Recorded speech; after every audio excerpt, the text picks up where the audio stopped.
I used to believe betrayal would announce itself loudly, with shouting, tears, maybe even a shattered plate. But when I discovered Daniel's affair, there was no noise, only silence. It was a rainy Thursday afternoon. Daniel had left work early, or so he told me. I was driving home from an errand when I realized I had forgotten my laptop. I parked in our driveway, my mind still cluttered with to-do lists, unaware that my entire world was about to tilt off its axis. The front door was slightly ajar. Strange, I thought. Daniel was meticulous about locking doors. A prickling unease ran down my spine. I stepped inside, my heels barely making a sound on the hardwood floor. Then I heard it. A soft, breathless laugh. A woman's voice. Her voice. Celeste. Celeste wasn't just anyone. She was the woman we had invited into our marriage, our shared adventure, meant to reignite the spark we'd lost after years of routine. I had been naive enough to believe I could control that fire. But I was wrong. And now, the fire was burning in my bedroom. I crept down the hallway, each step heavier than the last, until I reached the door. It was open just enough for me to see what no wife should ever see.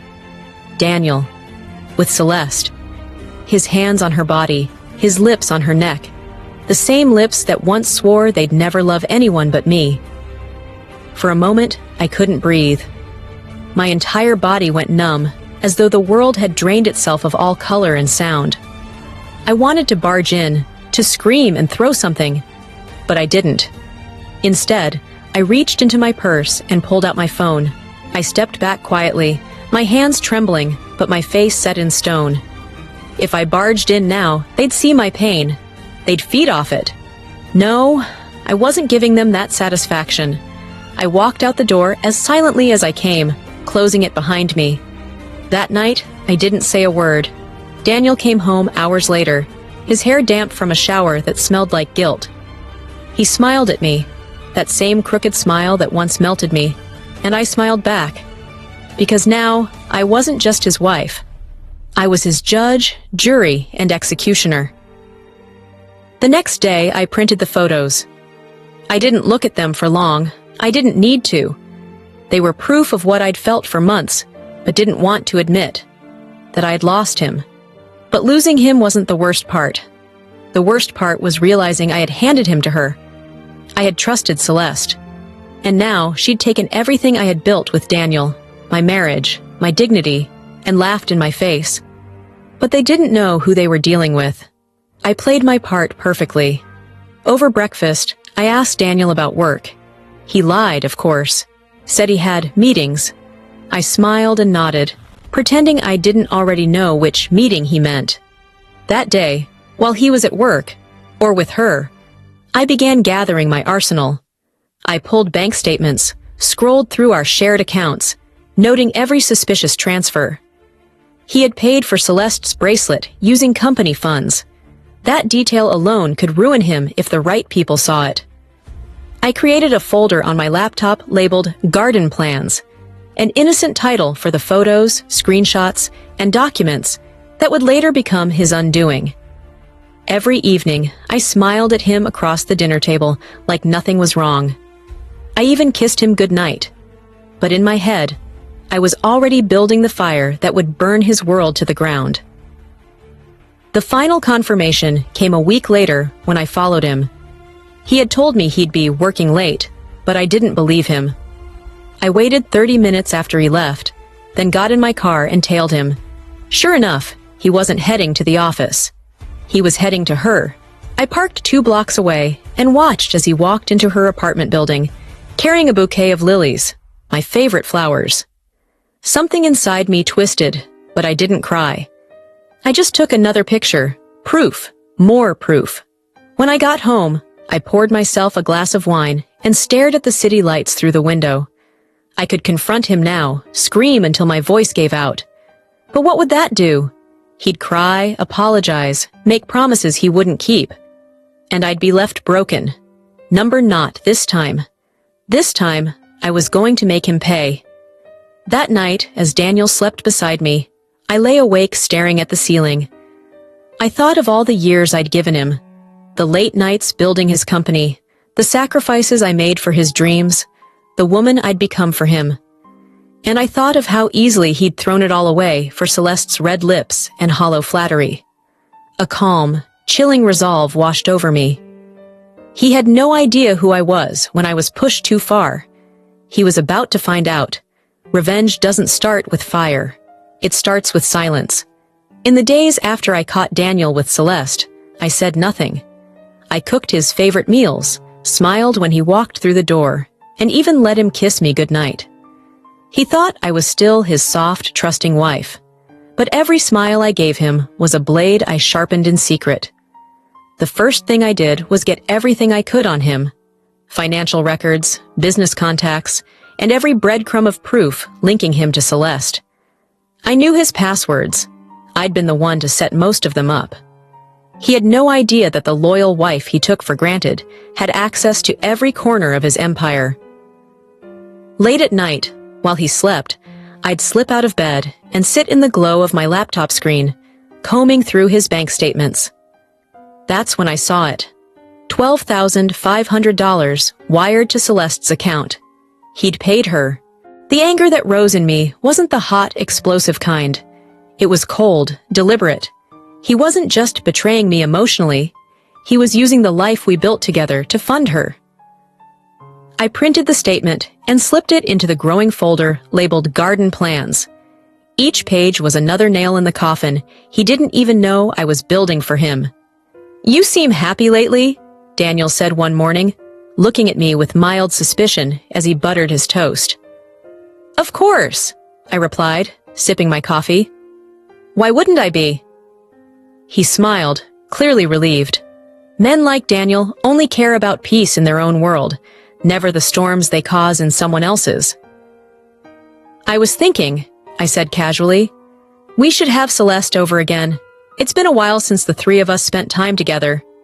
He froze for half a second before covering it with a grin. "You want that?" I tilted my head and smiled sweetly. "Why not? She's practically family, isn't she?" The lie rolled off my tongue like silk. He had no idea I already had the knife pressed against his throat. When Celeste arrived that evening, dressed in a black dress that screamed, "I win," I hugged her warmly.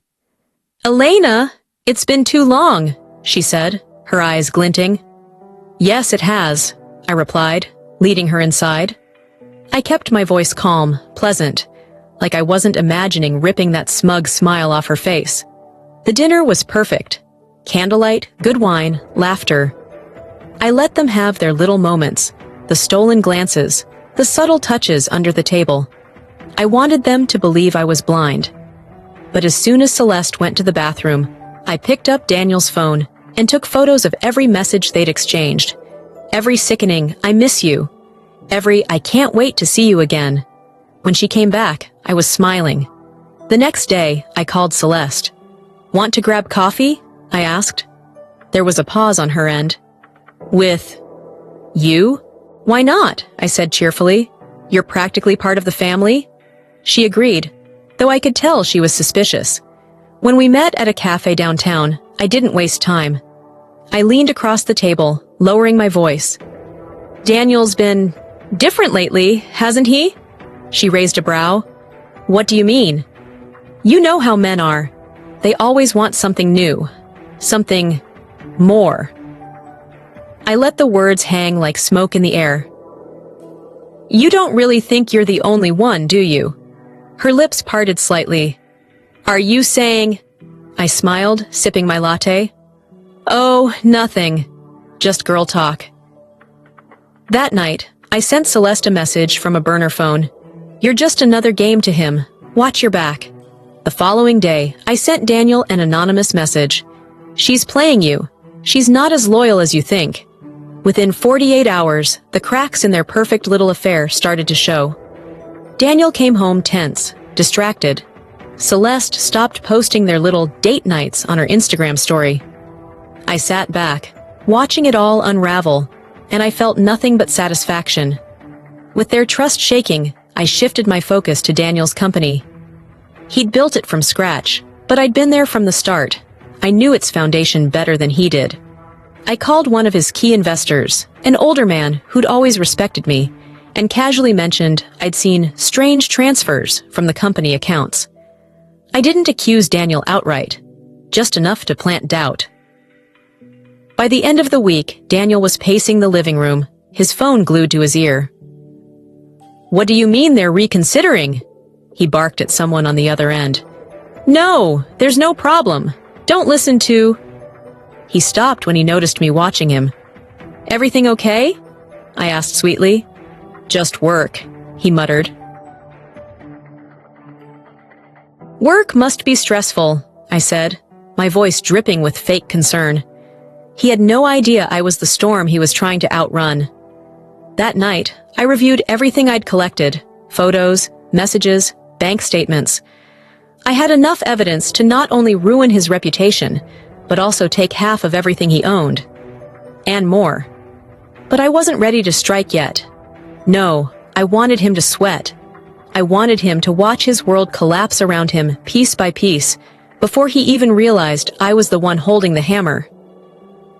As I closed my laptop, I looked at Daniel sleeping peacefully beside me, his face relaxed, like he wasn't the villain in my story. I leaned close and whispered, "Enjoy this peace while it lasts, Daniel. Because soon, you'll know what it feels like to lose everything Daniel always thought he was untouchable." In his mind, nothing could shake him. Not me, not the company, not even the women he paraded in secret. But arrogance is a fragile shield. It only takes a few cracks for the whole thing to shatter. And I was the one making those cracks. By the third week of my silent war, Daniel's company was already wobbling. I'd made a few well-placed calls to business partners, subtly suggesting they take a closer look at the company's finances. I hinted at irregularities without ever pointing fingers. In business, fear spreads faster than truth. One morning, Daniel stumbled into the kitchen, looking like he hadn't slept all night. His shirt was wrinkled, his hair unkempt, and there was a tension in his jaw I hadn't seen in years. "Everything okay?" I asked, buttering my toast with deliberate calm. He grunted, slamming his phone on the counter. "No, everything is not okay. I've got 2 investors threatening to pull out over some nonsense about mismanaged funds. I don't know where it's coming from." "Oh, that's terrible," I murmured, feigning concern. "Do you think someone might be sabotaging you?" His eyes narrowed. "I don't know. Maybe." I sipped my coffee and smiled softly, knowing I was the ghost he was chasing. The cracks weren't just in his company. They were spreading into his precious affair. Celeste had started calling me, as if I were her friend, the woman she was betraying. "Elena, do you think Daniel's hiding something from me?" she asked one afternoon, her voice tight. I almost laughed. "You mean besides his wife?" She ignored the jab. "I mean, he's distant, cold. It's like he's distracted all the time." "Maybe he's seeing someone else," I said lightly, knowing the words would burrow under her skin. "You think so?" I sighed. "Celeste, men like Daniel, they always think they can have it all. But you and I, we're just pieces on his board." The silence on the other end told me I'd planted just enough doubt. A week later, I accidentally ran into one of Daniel's top investors, Mr. Kent, at a charity gala. He greeted me warmly. I'd always been the polished, supportive wife who made Daniel look respectable. "Mr. Kent?" I said with a sympathetic smile. "I hope everything is okay with the company. Daniel's been so stressed lately." "Stressed?" He frowned. "Is there something I should know?" I leaned in, lowering my voice like I was sharing a secret. "I probably shouldn't say anything, but I've noticed some unusual transfers from the company accounts. I'm worried he's distracted. I wouldn't want you to be blindsided." By the next morning, Kent had already called Daniel, demanding explanations. Daniel stormed into the house that night, furious. "Did you talk to Kent?" I looked up from my book, my expression calm. "Me? Number why?" "Because he's asking questions that only you would know to ask." "Daniel," I said, closing the book slowly, "I'm your wife, not your enemy. Maybe you should ask yourself why people are starting to doubt you." He stared at me, suspicion burning in his eyes. But he couldn't prove anything. Celeste, meanwhile, was spiraling. 2 days later, she showed up at my door unannounced. The nerve. "Elena," she began, her tone unusually sharp. "Is Daniel seeing someone else? Be honest." I raised an eyebrow. "You mean besides you?" Her cheeks flushed. "Don't play games with me. I need to know." I crossed my arms, leaning against the doorway. "Celeste, you're not the only one who thought she was special. I thought I was too. Look where that got me." She swallowed, her eyes flickering with uncertainty. I could see the doubt blooming inside her, and I fed it. "He's not loyal to anyone but himself," I said softly. "You'll see soon enough." She left without another word, and I smiled, because she was starting to crack. That night, I executed my next move. Daniel's company had one vulnerability, a tax discrepancy he'd buried years ago, thinking no one would ever find it. I'd been the one to clean up the paperwork back then. Now, I had the receipts. I sent a neatly packaged file, anonymously, to a journalist I knew. Nothing too explosive, just enough to create whispers. By morning, the company's name was being quietly dragged through the mud. Daniel came home that night pale and trembling. "Someone's leaking information," he muttered. "If this keeps up, we're done." "Done?" I repeated softly. "That's awful." He looked at me like I was a stranger. Maybe, in a way, I was. The old Elna was gone, the one who smiled and forgave. This new version of me, she was the storm he never saw coming. One night, I followed Daniel again. He thought he was clever, sneaking out with the excuse of a late meeting. But I knew better. This time, I didn't just take photos. I recorded the whole thing. Daniel kissing Celeste in the parking lot of her apartment building, whispering promises he once made to me. When I got home, I loaded the video into my growing folder. I now had enough evidence to crush him legally, financially, and emotionally. But I didn't strike. Not yet. No, I wanted to destroy him piece by piece, until he had nothing left but regret. The first time I met Celeste, I thought she was beautiful, bold, confident, the kind of woman who never had to beg for attention. I didn't know then that she would one day become my enemy. But as I watched her try to replace me, I realized something. Her greatest strength was also her weakness. She believed she'd already won. That arrogance was about to cost her everything. By now, Daniel's company was drowning. Investors were pulling out. Rumors of financial trouble were spreading like wildfire, and Celeste was beginning to panic. She called me again. "I think Daniel's hiding something," she said, her voice trembling. "He's been different. He barely calls me anymore." I let out a low sigh, pretending to sound sympathetic. "Celeste, can I be honest with you? I don't think you were ever his priority." She bristled. "What do you mean?" "Men like Daniel." I let my voice trail off like I was considering whether to continue. "They always have someone else on the side. Always." There was a sharp inhale on her end of the line. "You think there's someone else besides me?" I smiled. Hook, line, sinker. "Ask him," I said simply. "Watch how he reacts." That night, I accidentally sent Celeste a screenshot of Daniel's messages, carefully edited, of course, to make it seem like he was flirting with someone new. I wanted her jealous, unsteady. A mistress with doubt in her mind is like a snake that eats itself. Within hours, Daniel was calling me in frustration. "What the hell did you say to Celeste? She's acting crazy. She thinks I'm cheating on her. On her." I pretended to be confused. "Daniel, why would I talk to her about your love life? I barely speak to her." "You must have said something," he snapped. "She's accusing me of things I didn't do." "Oh," I said sweetly. "So you're saying the only woman you cheat with is her? That's very noble of you, Daniel." His face turned red.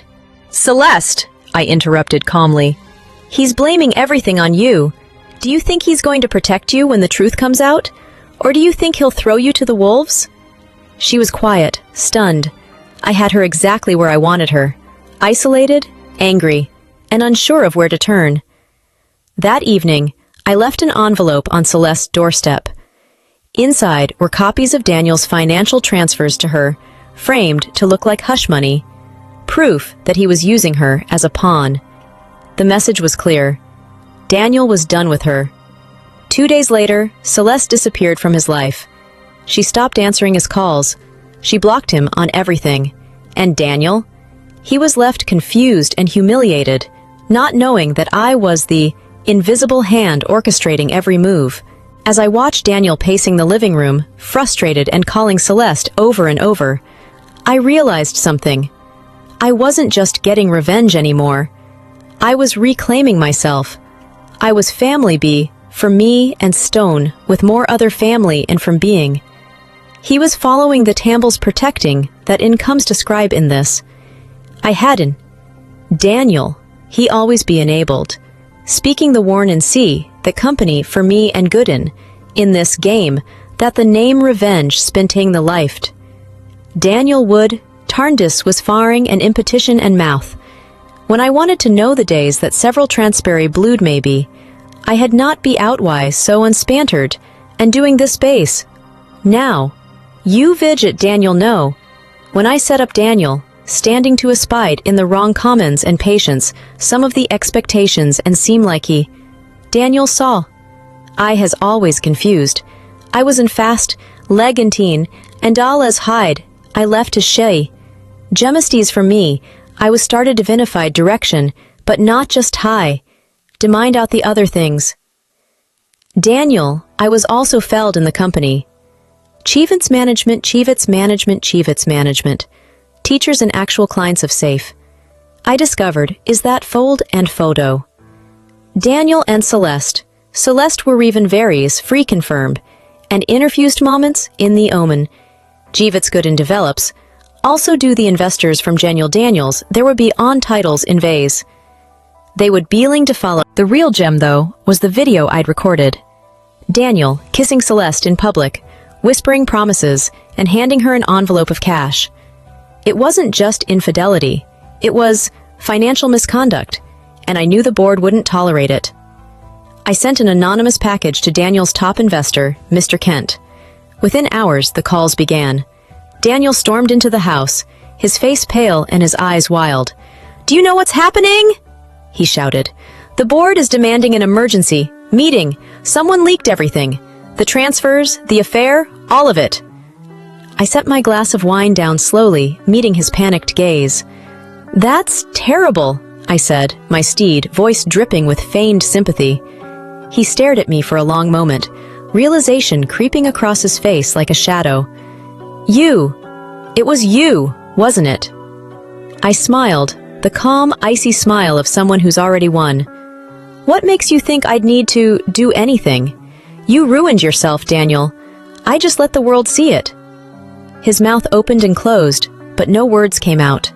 He sank into the nearest chair like the weight of his sins had finally crushed him. The next day, I accompanied him to the board meeting. I didn't say much, just sat there in my tailored black dress, looking like the perfect supportive wife. But every time the investors threw an accusation at him, I could feel his shame boiling beside me. They grilled him for hours, about the missing funds, about Celeste, about the company's image. By the time it was over, Daniel wasn't CEO anymore. He was just another man who'd flown too close to the sun and burned his wings. When we got home, he collapsed on the couch, burying his face in his hands. "You ruined me," he whispered. "No," I said softly, standing over him. "You ruined yourself. I just stopped covering for you." I filed for divorce the next morning. Daniel didn't fight me. He couldn't. The evidence I had would have destroyed him in court. Instead, he signed the papers quietly, like a man who had finally accepted that the game was over. I walked out of that courthouse feeling lighter than I had in years. I wasn't just leaving Daniel, I was leaving the woman I used to be. The one who stayed quiet, who forgave too easily, who believed love could survive betrayal. That woman was gone. As for Celeste, I didn't need to do anything more. Daniel's collapse dragged her down too. The investors had found out about the money he funneled to her, and suddenly her name was being whispered in all the wrong circles. The last I heard, she'd left the city, her once glamorous life reduced to a string of bad decisions and burned bridges. I almost felt sorry for her. Almost. One evening, Daniel called me. His voice was hoarse, broken.